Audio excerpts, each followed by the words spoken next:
नमस्कार, मी तेजल राजेश खिल्लारे. लोकज्योती मराठी यूट्यूब चॅनलमध्ये आपल्या सर्व प्रेक्षकांचे मनापासून स्वागत. नमो बुद्धाय. जय भीम. मी जयश्री विजय गायकवाड, अंबरनाथ पूर्व.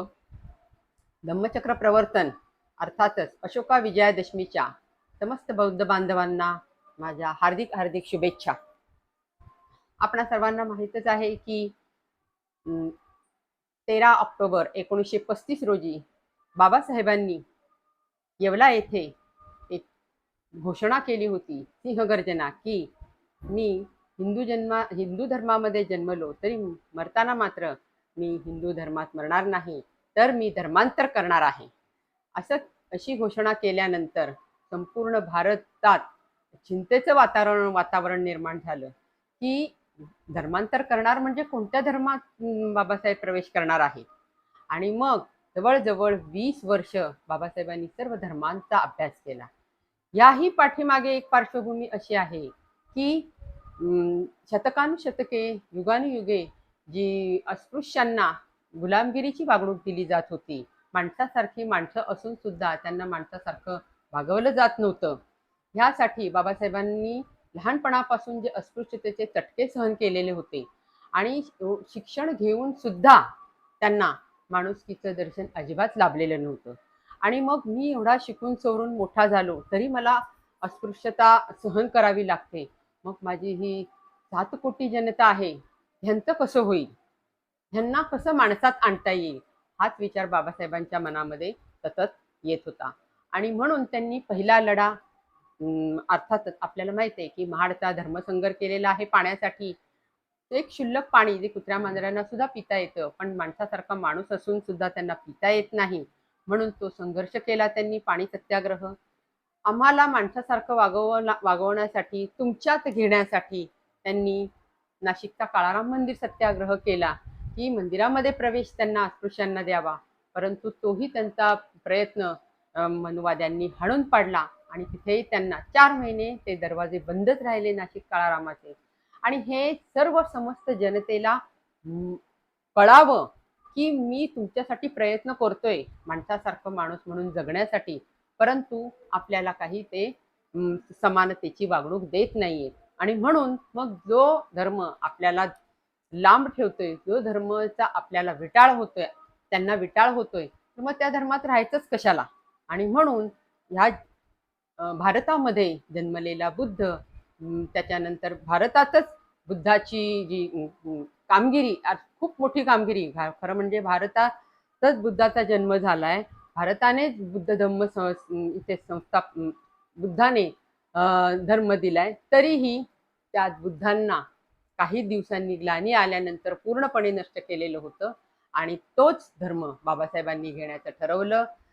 21 वर्ष त्यांनी संपूर्ण मागासवर्गीय सगळ्या समाजाच्या सभा संमेलनं घेतली आणि त्यांना समजून सांगितलं की आपण बौद्ध धम्मामध्ये प्रवेश घ्यायचा आहे.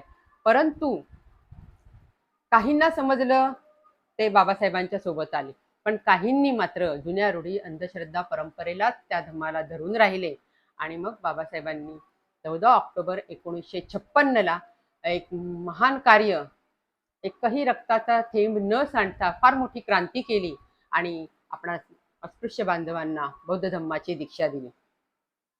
आता 14 ऑक्टोबर ही तारीख होती, परंतु त्यांचा तो दिवस होता तो अश्विन शुद्ध दशमीचा हा दिवस होता. आणि तो दिवस इतरांकडे तो दसरा म्हणून साजरा करतात. आता अश्विन शुक्ल दशमी हा दिवस का बरं निवडला असेल, तर सम्राट अशोक जेव्हा कलिंगच्या युद्धामध्ये त्यांनी विजय प्राप्त केला, त्यावेळेस त्याला कळलं की विजय प्राप्त मी केलाय, परंतु मी काय केलं, 1 लाख सैनिक मारले गेले, 1.5 लाख सैनिक जायबंदी झाले आणि 3 लाख सैनिक हे तुरुंगामध्ये गेले, बळी पडले. आणि तो विजय साजरा करण्यासाठी जेव्हा बाहेर पडला, त्यावेळेस त्याला कळलं की रक्तामांसाचा इथे चिखल पडलाय. विधवा स्त्रियांचा आक्रोश, लहान मुलांचा आक्रोश त्याच्या कानी आला. आणि मग त्याला कळलं मी विजय कशावर मिळवला. आणि त्याला एवढा पश्चाताप झाला की त्या पश्चातापाने तो पश्चाताप होऊन सगळीकडे तो वेड्यासारखा फिरू लागला. आणि ह्या वेळेसच त्याला मोगली पुत्र तिस्स या भंतेंची त्याची भेट झाली. आणि त्यावेळेस मोगलीपुत्र तिस्स या बनतेंना त्यांनी विचारलं की मी विजय मिळवलाय, पण हे जे पाप मी केलेलं आहे एवढ्या लोकांना मारण्याचं, त्याचा मला खूप पश्चाताप होतोय. मग ह्या पश्चातापातून, ह्या पापातून बाहेर पडण्यासाठी मी काय करू शकतो? त्यावेळेस मोगलीपुत्रांनी त्यांना खूप मोलाचा सल्ला दिला की तू ह्यातून जर बाहेर पडायचं असेल की तू बौद्ध धम्माची दीक्षा घे. आणि मोगलीपुत्र तिस्सांनी त्यांना अश्विन शुक्ल दशमीला बौद्ध धम्माची दीक्षा दिली आणि उपासक म्हणून त्यांनी ती ग्रहण केली. त्यानंतर सम्राट अशोकाने संपूर्ण भारतामध्ये बौद्ध धर्माचा प्रचार आणि प्रसार झपाट्याने केला. आणि मोगलीपुत्र तिस्सांच्या प्रेरणेने त्यांनी बुद्ध तीर्थाटनाला सुरुवात केली, जिथे बुद्धांना प्रथम ज्ञानप्राप्ती झाली, बोधगया. त्याच्यानंतर प्रथम त्यांनी धम्मोपदेश केला, तो सारनाथ. त्याच्यानंतर त्यांचं महापरिनिर्वाण झालं, कुशीनारा वगैरे अनेक स्थळांना त्याने भेटी दिल्या. तर जेव्हा बुद्धांचं महापरिनिर्वाण झालेलं होतं त्यावेळेस बुद्धांच्या रक्षेचे, त्यांच्या अस्थींचे जे 8 वाटे करून तिथे स्तूप बांधलेले होते, तिथे तिथे भेटी देऊन ते सर्व अशोकाने उखडून त्याच्यातल्या प्रत्येक एकेका कणावर केसलोमादी धातू वंदे जे आपण म्हणतो, प्रत्येक एकेका कणावर त्यांनी 84,000 स्तूपाची निर्मिती केली. आणि लुंबिनी येथे, त्याच्यानंतर सारनाथ येथे अशोक स्तंभ उभारले आणि त्यावर बुद्धांची स्तुती, म्हणजे लुंबिनी येथे त्यांनी बुद्ध कोरलेला आहे स्तूपावर की येथे बुद्धांचा जन्म झालेला आहे. त्याचप्रमाणे वैशाली येथेही असे अनेक स्तंभ आपल्याला पाहायला मिळतील. त्याच्यानंतर सर्व प्राण्यांची शिकार आणि मुत्पाकखान्यामध्ये प्राण्यांचं कत्तल ही पूर्णपणे थांबवली. रस्त्यांच्या कडेला पानवटे काढले. आपल्याला माहिती आहे की प्रसेनजित राजाला भगवान बुद्धांनी सांगितलेलं होतं की एकुलत्या एका पुत्राप्रमाणे तू प्रजेला सांभाळ. तर सम्राट अशोकाने हाच जो वसा घेतलेला होता की प्रजेला एकुलत्या एका पुत्राप्रमाणे सांभाळलं आणि प्रजेला आश्रय दिला. आणि बुद्ध धम्माचा आश्रय आणि बुद्ध धम्माचा प्रचार आणि प्रसार मोठ्या प्रमाणात सम्राट अशोकाने केला. एवढंच नव्हे तर आपली मुलगी संघमित्रा आणि मुलगा महेंद्र यांना श्रीलंकेला बोधिवृक्षाची फांदी घेऊन अनुराधापूर इथे आजही तो वृक्ष आपल्याला श्रीलंकेमध्ये पाहायला मिळतो आणि धम्माच्या प्रचार आणि प्रसारार्थ पाठवलं. आजीवन त्याने धम्माची सेवा, अर्थातच धम्म प्रचार आणि प्रसार हीच खरी सेवा आहे, त्याने केलं. आणि त्यानंतर पुन्हा एकदा बौद्ध धम्माला ग्लानी आली आणि आणि एक महासूर्य, आपल्याला माहिती आहे डॉक्टर बाबासाहेब आंबेडकरांचा जन्म 14 एप्रिल 1891 साली जेव्हा झाला, लहानपणापासून चटके अस्पृश्यतेचे सहन करत करत करत बाबासाहेब मोठे झाले. आणि जेव्हा मॅट्रिकच्या परीक्षेमध्ये त्यांचं यश मिळालं त्यावेळेस त्यांचा सत्कार झाला डबक चाळीमध्ये. त्यावेळेस केळुस्कर गुरुजींनी त्यांना बुद्धचरित्र भेट दिलेलं होतं. आणि जेव्हा बुद्धचरित्र त्यांनी वाचलं त्यावेळेपासून बुद्धांच्या जीवनाविषयी, बुद्धांच्या कार्याविषयी, बुद्धांच्या उपदेशाविषयी बाबासाहेबांच्या मनामध्ये एक ज्योत पेटली. आणि खरोखरच हा मानवतेचा धम्म आहे.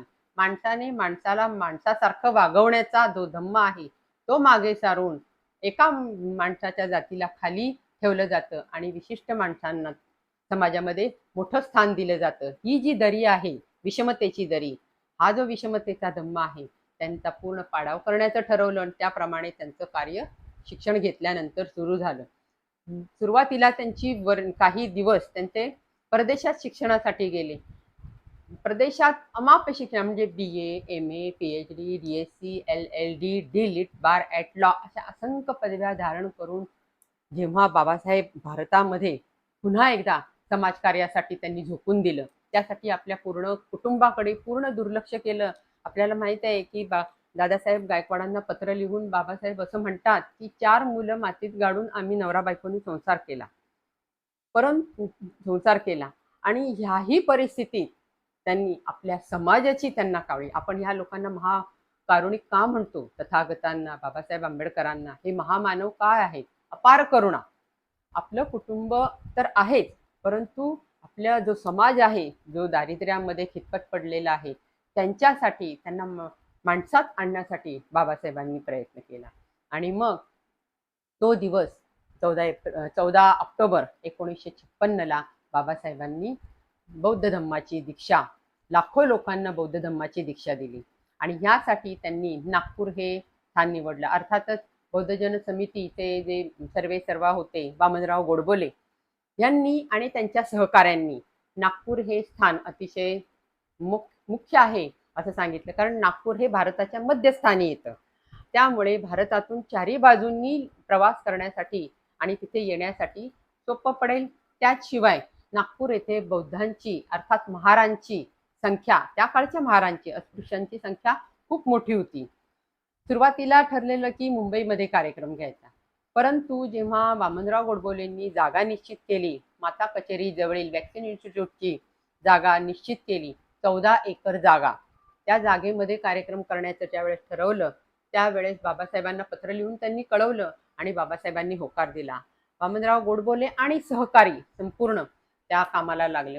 वॅक्सिन इन्स्टिट्यूटची जागा त्याआधी आकांत माटे नावाच्या माणसाने 5 एकर जमीन देऊ केली होती, परंतु ती जमीन होती ती शेतजमीन होती आणि ऑक्टोबरच्या सुरुवातीच्या किंवा नंतरच्या काळामध्ये पाऊस पडतो, त्यामुळे ती दलदलीची होती, झाडं झुडपं होती आणि ती साफ करणं किंवा दलदलीमध्ये कार्यक्रम करणं, त्यात 5 एकर म्हणजे छोटी जागा, तर तिथे काही होऊ शकणार नाही. आणि वामनराव गोडबोलेंनी फिक्स केलेली जागा, त्या जागेवरच कार्यक्रम करण्याचं ठरलं. वामनराव गोडबोले, त्यांचे सहकारी वॅक्सिन इन्स्टिट्यूटचे जे डायरेक्टर होते त्यांना रीतसर पत्र लिहून त्यांनी ती जागा घेतली आणि जवळजवळ 20 सप्टेंबर ते 20 ऑक्टोबरपर्यंत ही जागा वापरण्यासाठी दिल्याचं त्यांनी मान्य केलं. सुरुवात केली, झाडं झुडपं, त्याच्यानंतर त्याचे खाच खळगे करण्याची जोरदार तयारी चालू केली. काही स्वयंसेवक तिथेही लागले. स्वयंसेवकासाठी आपणहून तरुण मंडळी इथे धावून आली. तर त्यामध्ये कर्नल बाग, सिरसपेठ, श्रद्धानंद पेठ, त्याच्यानंतर टाकळी, मोतीबाग अशा अनेक विभागातून तरुणांनी आपली नावं नोंदवली आणि मंडपाच्या कार्याला सुरुवात झाली. मंडप हा पुंडलिकराव मूल अर्थात रमापती डेकोरेटर्स पुंडलिकराव मूल यांच्याकडे कॉन्ट्रॅक्ट देण्यात आलं. जागेच्या 14 एकर जागेच्या मध्यभागी तो मंडप करण्याचं ठरवलं आणि त्याचे बांधकाम करण्यात आलं. तसं स्टेज करण्यात आला. आता जागेच्या नैसर्गिकची निवड केली, कारण जागा ती मध्यभागी जरा उंचसर होती.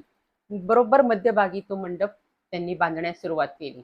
त्याच्या समोर मुख्य मंडप हा जास्त उंच केलेला नव्हता, कारण बाबासाहेबांना चढताना खूप त्रास होत असे, म्हणून तो थोडासाच उंच असा केलेला होता. त्याच्यासमोर छोटे 2 मंडप, जिथे पत्रकार किंवा जी VIP मंडळी येणार होती त्यांच्यासाठी केली. त्याच्यानंतर बाबासाहेबांनी 5 भिक्षू हवे आहेत, कारण का बाबासाहेबांनी बौद्ध धम्माचा खूप अभ्यास केलेला होता, पाली ग्रंथांचा अभ्यास केलेला होता. बौद्ध धम्माची दीक्षा घेण्याचं हेच कारण होतं की जर माणसासारखं जर आपल्याला राहायचं आहे, वागवायचं आहे, इतरांना ते समजून सांगायचं आहे, तर मी जेव्हा दीक्षा घेईन बौद्ध धम्माची त्यावेळेस मी पाली भाषेतच घेणार आहे. आणि त्यासाठी कुशीनाळाचे ज्येष्ठ भंते चंद्रमणी, पूजनीय भंते चंद्रमणी यांना आमंत्रण दिलं आणि अर्थातच चंद्रमणी ती त्यांची विनंती मान्य केली. त्याच्यानंतर अजूनही 5 भंते बोलवण्याचं त्यांनी वामनराव गोडबोले आणि इतरांना सांगितलं. त्यावेळेस भंते पैयतीस्स, भंते संघरत्न, भंते प्रज्ञानंद, भंते परमशांती या भिक्षूंना तिथे बोलवण्यात आलं. महाबोधी सोसायटीचे सर्वे सर्वा अर्थात डॉक्टर वली सिन्हा, देवप्रिय वली सिन्हा यांच्यासोबत राहून, नानकचंद रट्टू यांच्यासोबत राहून बाबासाहेबांनी पूर्ण कार्यक्रमाची आखणी आणि तिकडे निरोप वामनराव गोडबोलेंना, अशा प्रकारे ही तयारी त्यांची चालू होती. ती संपूर्ण चालू असताना बाबासाहेबांनी सांगितलं की मला संपूर्ण तो विभाग बघायचा आहे. तर त्यावेळेस बाबासाहेबांना 11 तारखेला 11 ऑक्टोबरला इथे मुंबईत नागपूरला बोलवण्याचं ठरवलं, परंतु ही बातमी एवढी गुप्त ठेवली की लोकांनी भेटायला यायचं. त्याच्यानंतर बाबासाहेबांच्या कामामध्ये तो डिस्टर्ब होतील ते, कारण बाबासाहेब त्यावेळेस खूप आजारांनी ग्रस्त होते आणि म्हणून ही बातमी त्यांनी गुप्त ठेवली. आणि बाबासाहेबांना 11 ऑक्टोबरला विमानाने त्यांचं इकडे आगमन करण्यात आलं. तिथे झाल्यानंतर जातानाच वामनराव गोडबोलेंनी काय केलं की त्यांचे जे सहकारी होते त्यांना 2 पांढऱ्या कमळांचे पुष्पहार आणायला सांगितले होते. आणि जेव्हा बाबासाहेबांचं आगमन झालं तेव्हा पांढरे जे कमळांचे पुष्पहार होते त्यांचं स्वागत माईसाहेब आणि बाबासाहेबांचं केलं. आणि राहण्याची व्यवस्था आपल्याला माहित आहे की नागपूरमध्ये श्याम हॉटेल स्टेजच्या जवळच श्याम हॉटेलमध्ये केलेली होती. पहिल्या मजल्यावर बाबासाहेब आणि वली सिन्हा माईसाहेब वली सिन्हा यांची सोय होती आणि दुसऱ्या मजल्यावर पंचवर्गीय सगळे भिक्षू आणि मुकुंदराव आंबेडकर यशवंतराव आंबेडकर यांच्यासाठी रूम बुक केलेल्या होत्या 100 रुपये ॲडव्हान्स देऊन. त्यानंतर ह्या परिसराची पाहणी करण्यासाठी बाबासाहेबांची कारमध्ये पुढे वराळे आणि बी एच वराळे बाबासाहेबांची जवळची स्नेही बी एच वराळे आणि वामनराव गोडबोले आणि मधल्या कारमध्ये बाबासाहेब आणि माईसाहेब आंबेडकर आणि मागच्या कारमध्ये काही कार्यकर्ते घेऊन संपूर्ण त्या मैदान डॉक्टर बाबासाहेब आंबेडकरांनी पाहिलं. मग बाबासाहेब आंबेडकरांना खूप आनंद झाला की ही जी मंडळी आहे ही दीक्षा घ्यायला फार उत्सुक आहेत आणि अहोरात्र कष्ट करून हे काम करत आहेत. बाबासाहेबांनी अक्षरशः त्यांचे आभार मानले. त्यानंतर बाबासाहेबांनी विचारलं की आता इथे माईकची वगैरे कशी व्यवस्था केलेली आहे, कारण का 5-6 लाख लोकांना माईकमधून आवाज जर द्यायचा आहे तर तशी व्यवस्था हवी. त्यावेळेस वामनराव गोडबोलेंनी सांगितलं की त्यावेळचे नागपूरचे उपमहापौर सदानंद फुलझेले यांनी 100 मीटर MACB कडे विनंती अर्ज करून 100 मीटर लाईटचे मीटर तात्पुरते बसवलेले होते आणि आहुजा हे जे लाईटचे कॉन्ट्रॅक्टर होते यांच्याकडे हे माईकचं म्हणजे आवाजाचं जे यंत्र होतं ते त्यांना बसवण्यास सांगण्यात आलं. आणि त्यावेळेस बाबासाहेबांनी सांगितलं 1100 बाय 600 एरियामध्ये माझा आवाज पोहोचेल असा तुम्ही माईक आणा जेणेकरून सगळ्या शेवटपर्यंत आवाज हा लोकांना पोहोचला पाहिजे. आणि तशी व्यवस्था आहुजांनी केली. अर्थात त्याआधी मोरे ह्या गृहस्थाकडे दिलेलं होतं पण त्यांच्याकडे एवढं मोठं साहित्य नव्हतं की एवढ्या मोठ्या परिसरामध्ये आवाज जाईल, म्हणून ती आहुजांकडे ती आहुजा इलेक्ट्रिक दुकानामध्ये ती ऑर्डर दिलेली होती आणि त्यांनी ती पूर्ण केली.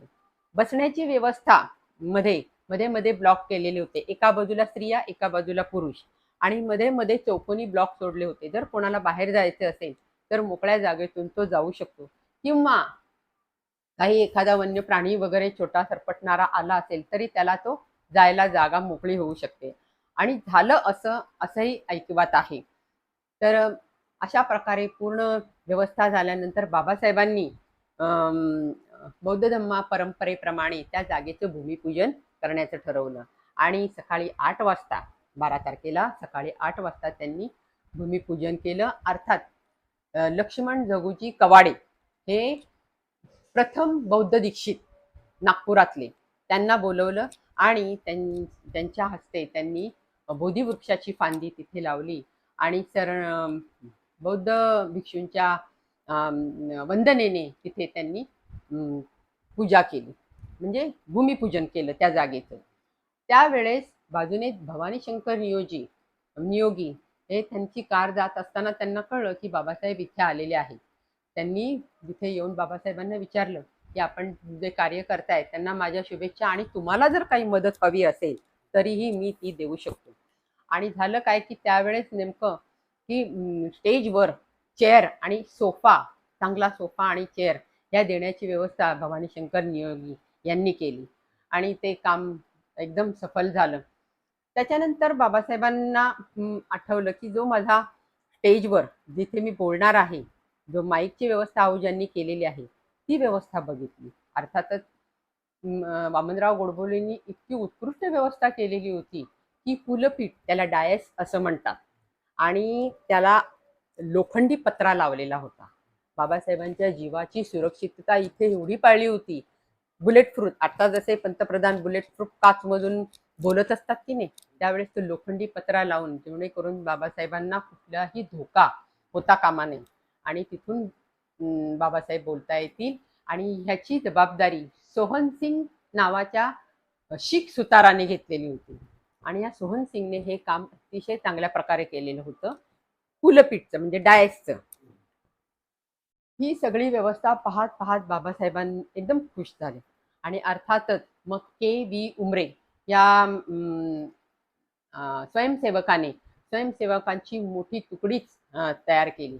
त्यामधले पहिले जे 10 होते ते बाबासाहेबांच्या पहिल्या मजल्या, श्याम हॉटेलच्या पहिल्या मजल्यावर कडक पहारा ठेवण्यात आला होता. त्यामध्ये कुठलाही अनोळखी किंवा ओळखी यांची अजिबात गर्दी होऊ नये, बाबासाहेबांना भेटण्यासाठी लोकांनी येऊ नये, त्यांना येऊ देऊ नये याचीच व्यवस्था केली होती. त्याच्यानंतर बाबासाहेबांच्या खाण्याची व्यवस्था वामनराव गोडबोलेंनी अतिशय व्यवस्थित केली होती. आपल्याला माहिती आहे तिथे श्याम हॉटेल आहे आणि श्याम हॉटेलच्या खाली अलंकार टॉकीज जे मालक जे होते वसंतलाल म्हैसकर यांनी बाबासाहेबांचं जेवण खास मर्जीतल्या माणसाकडे बनवण्यासाठी सांगितलं. आणि शिवाय इतर जे बनते होते, त्याच्यानंतर वली सिन्हा, माईसाहेब आणि नानकचंद रटू यांची ही जेवणाची व्यवस्था तिथून केलेली होती. पण बाबासाहेबांच्या जेवणाची खास संतांच्या देखरेखीखाली त्यांनी बाबासाहेबांचं ताट आणण्याची व्यवस्था केलेली होती.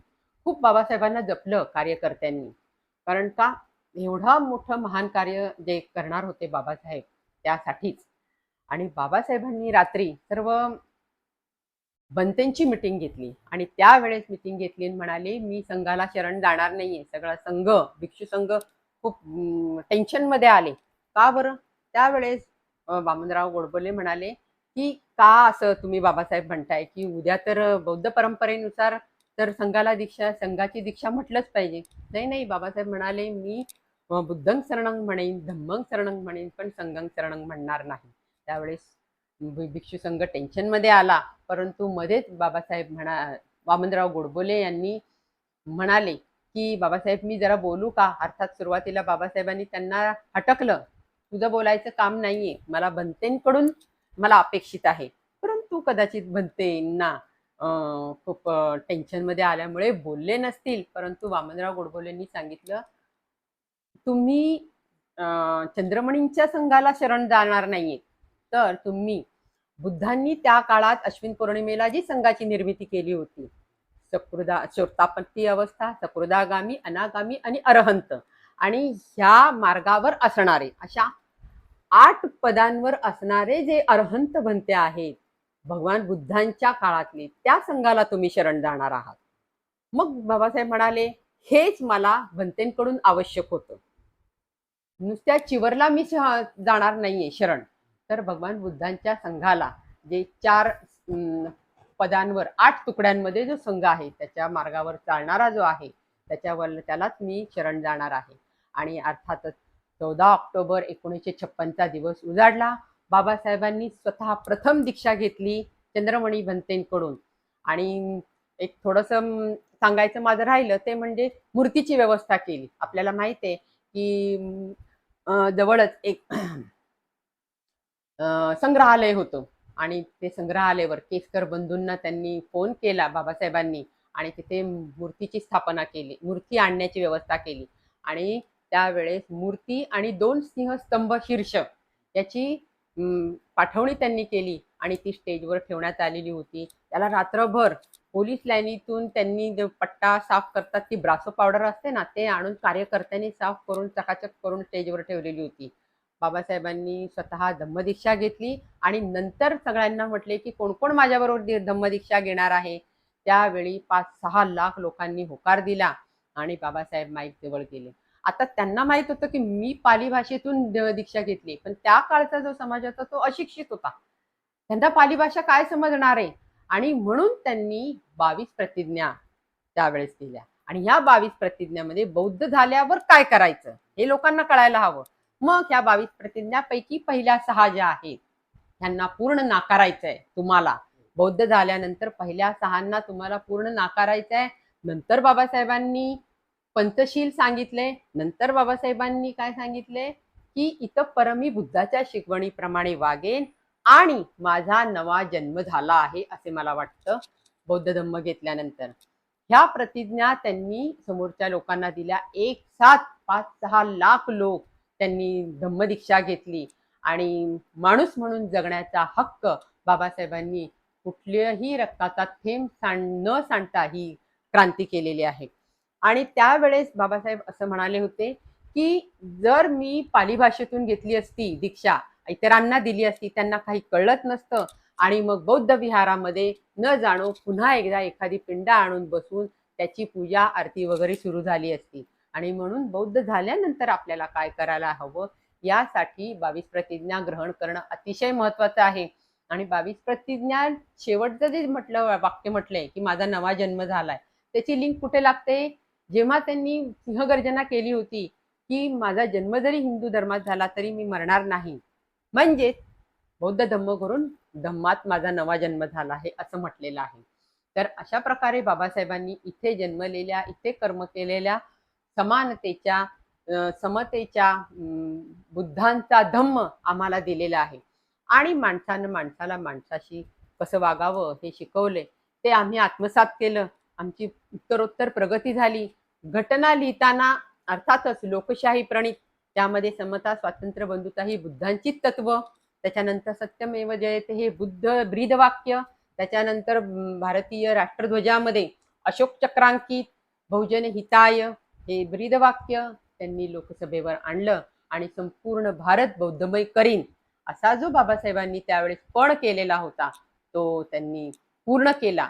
आणि अशा प्रकारे 14 ऑक्टोबर 1956 ची धम्मदीक्षा ही बाबासाहेबांची आधुनिक भारतातील सर्वात मोठी धम्मदीक्षा होती. पहिलं धम्मचक्र प्रवर्तन भगवान बुद्धांनी आषाढ पौर्णिमेला केलेलं आहे. दुसरं धम्मचक्र प्रवर्तन सम्राट अशोकाने, आणि तिसरं आणि सर्वात मोठं महत्वपूर्ण धम्मचक्र प्रवर्तन डॉक्टर बाबासाहेब आंबेडकरांनी केलं. आणि त्याची फळं आज आपण उपभोगतो आहोत. आपण चांगल्या प्रकारे माणसाचं जीवन जगत आहोत, शिक्षणाने संपन्न झालेलो आहोत. तर एवढं बोलून मी आज माझं बोलणं हे ते संपवते आणि पुन्हा एकदा धम्मचक्र प्रवर्तनाच्या आपणा सर्वांना खूप खूप शुभेच्छा. जय भीम, जय बुद्ध, जय भारत. धन्यवाद. लोकज्योती मराठी यूट्यूब चॅनलला सबस्क्राईब नसेल केले तर सबस्क्राईब करा, लाईक करा व अशीच नवनवीन माहिती मिळवा. नमस्कार.